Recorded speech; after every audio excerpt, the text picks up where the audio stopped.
Hello,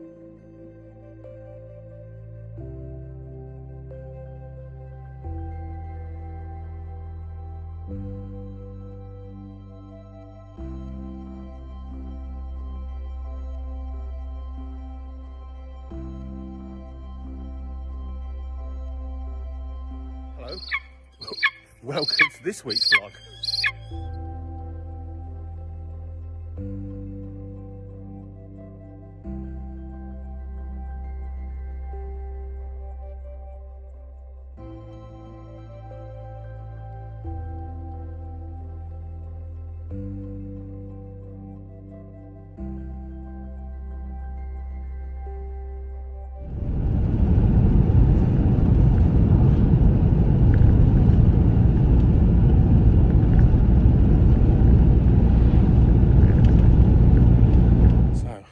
Bit of time to get out with these two.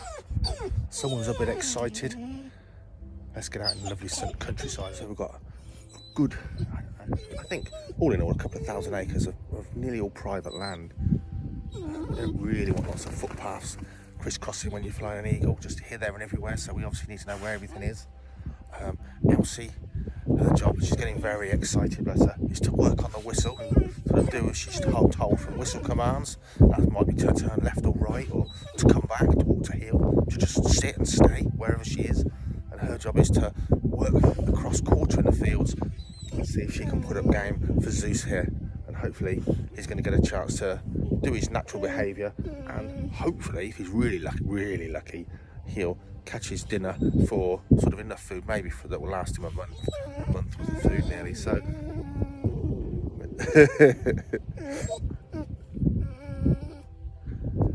she doesn't really want to be sitting there, she wants to be running. So let's go and enjoy the countryside. And if you're really interested in the Falconry side of these vlogs, obviously check out the Falconry journals that are going to be running through the winter, and that's where the most of the actual falconry will be.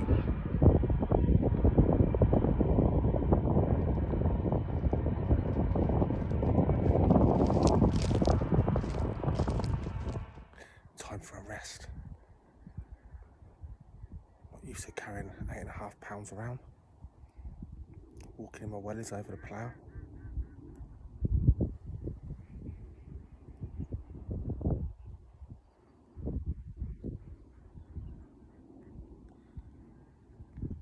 Peace and quiet. I can hear the ducks on one of the farm ponds.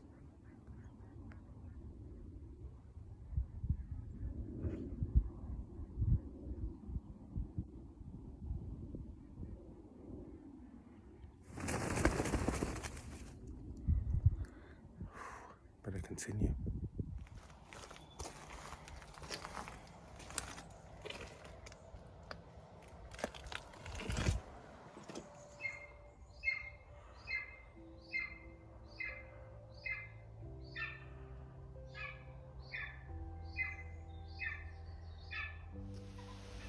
Look at this, already you can see through the trees that lush thick green that we've had for months on the channel. Like almost a wall around that side of the Falconry Centre is turning somewhat see-through, and the leaves are now falling off, and colour in the countryside is very different to those verdant greens of just a few months ago. So I'm at the Falconry Centre feeding the birds. It's Friday again. Not going to cut the lawn this week, but I do want to get another cut in, you know, before we stop mowing this year.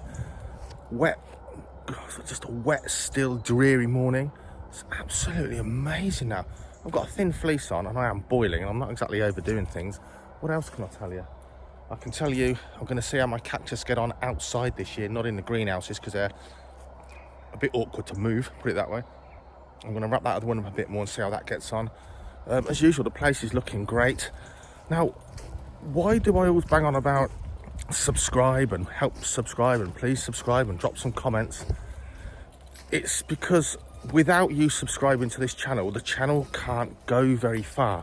Literally, the minimum subscription a channel needs is 1,000 before YouTube takes it seriously. We're on about 855 as I write this. If you watch regularly, please hit subscribe. It makes all the difference. When a channel reaches 1,000, YouTube tends to hang on a second, YouTube then starts sharing it more widely, and it kind of recognises it as a channel that's sort of been going a while and is worthwhile, and it'll go to other people with like-minded to me and to yourself. So that's why we bang on about it. Please hit subscribe, drop down some comments. It all hits the YouTube algorithms and it makes it go further. It's been nearly going a year, and the goal was to get this channel to 1,000 subscribers in 12 months. Please be part of that if you're not already. Another thing with this channel is, hold on, I'm just going to clean the lens because I keep getting very foggy.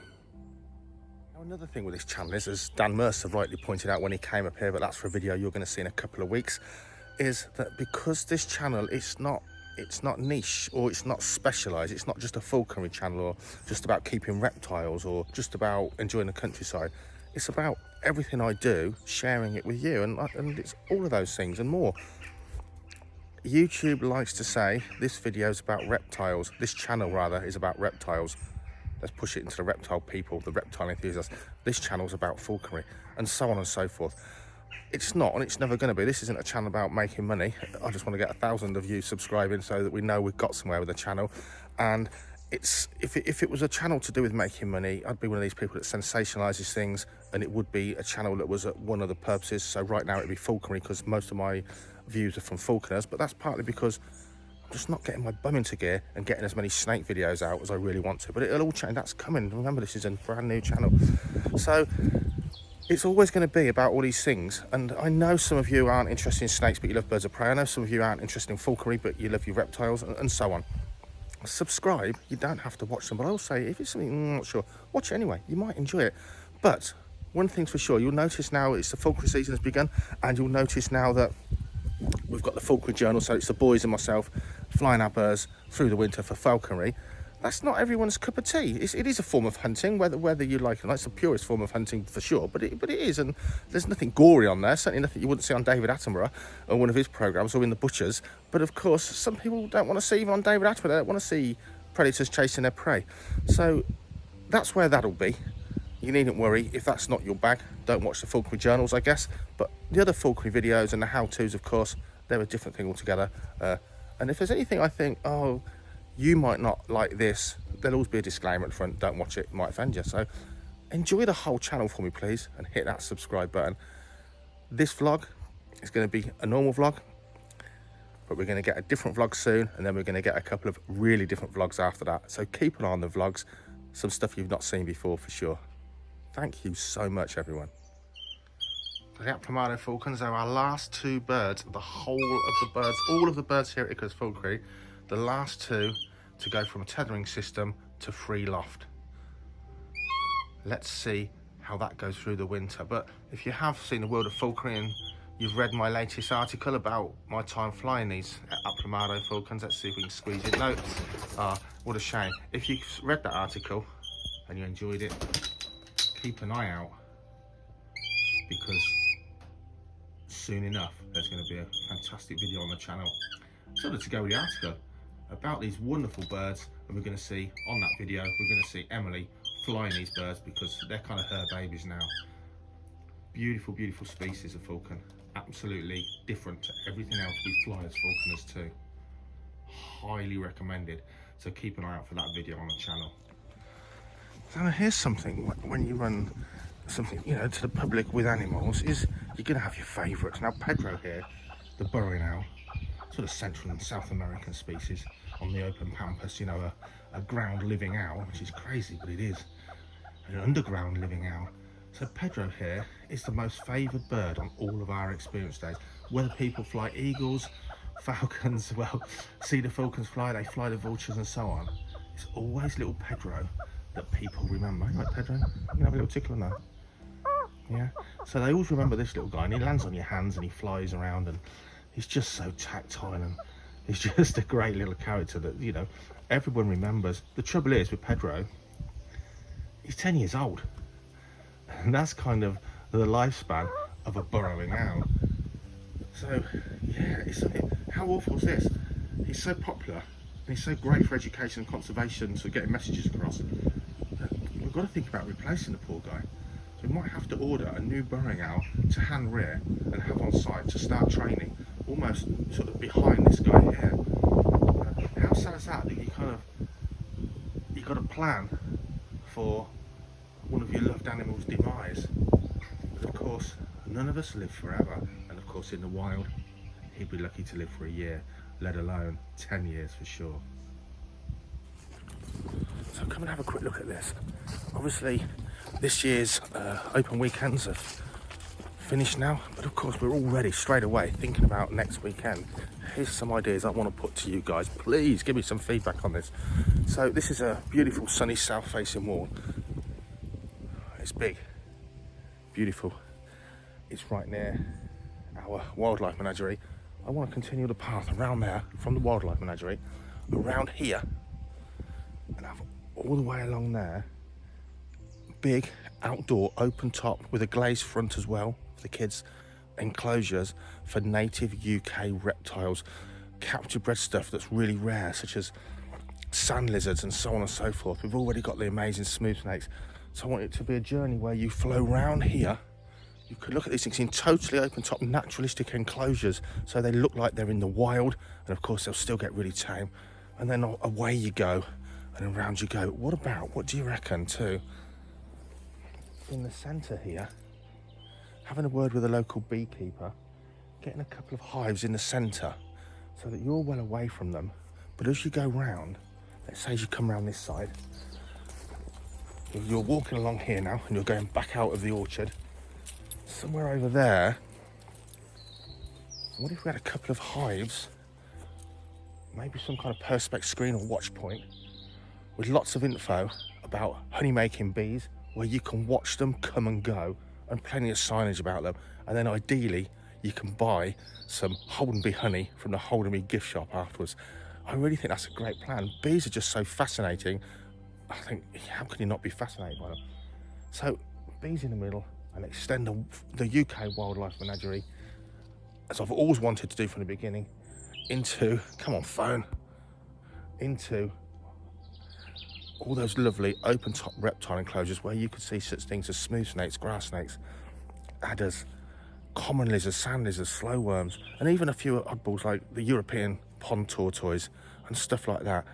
Beautifully naturalistic, not in the vivariums I tend to keep my reptiles in, but beautifully large laid out enclosures.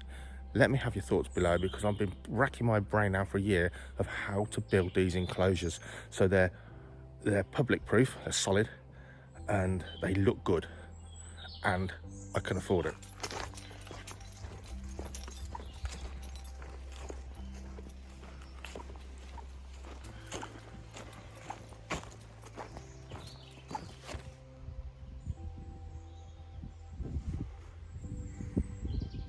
The blighters.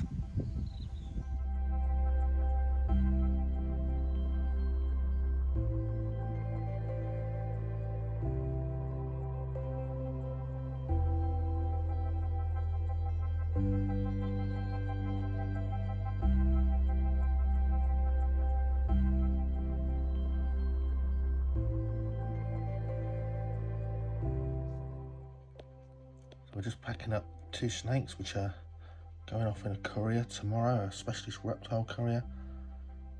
This is a hypo false water cobra, one of the most beautiful ones we've bred this year, I think. Really beautiful looking snake.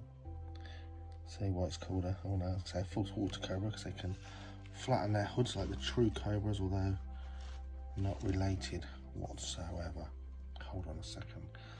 So nestled into a small travel container, obviously air holes taped up for security, and then that'll be in an insulated outer container and go into a specialist heated van for her journey, his journey. What a beautiful animal. And then alongside that is one of our little Pueblo milk snakes, which I'll show you in a second. I popped into the local reptile centre, as I do most weeks, to get food and supplies. And I thought, I don't know, comment below if that's something you'd like to see.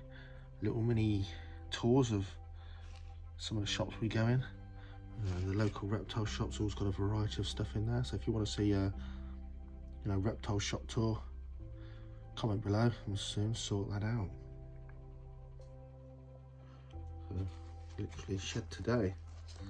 Look at that. A a commonly bred snake here. We breed plenty every year.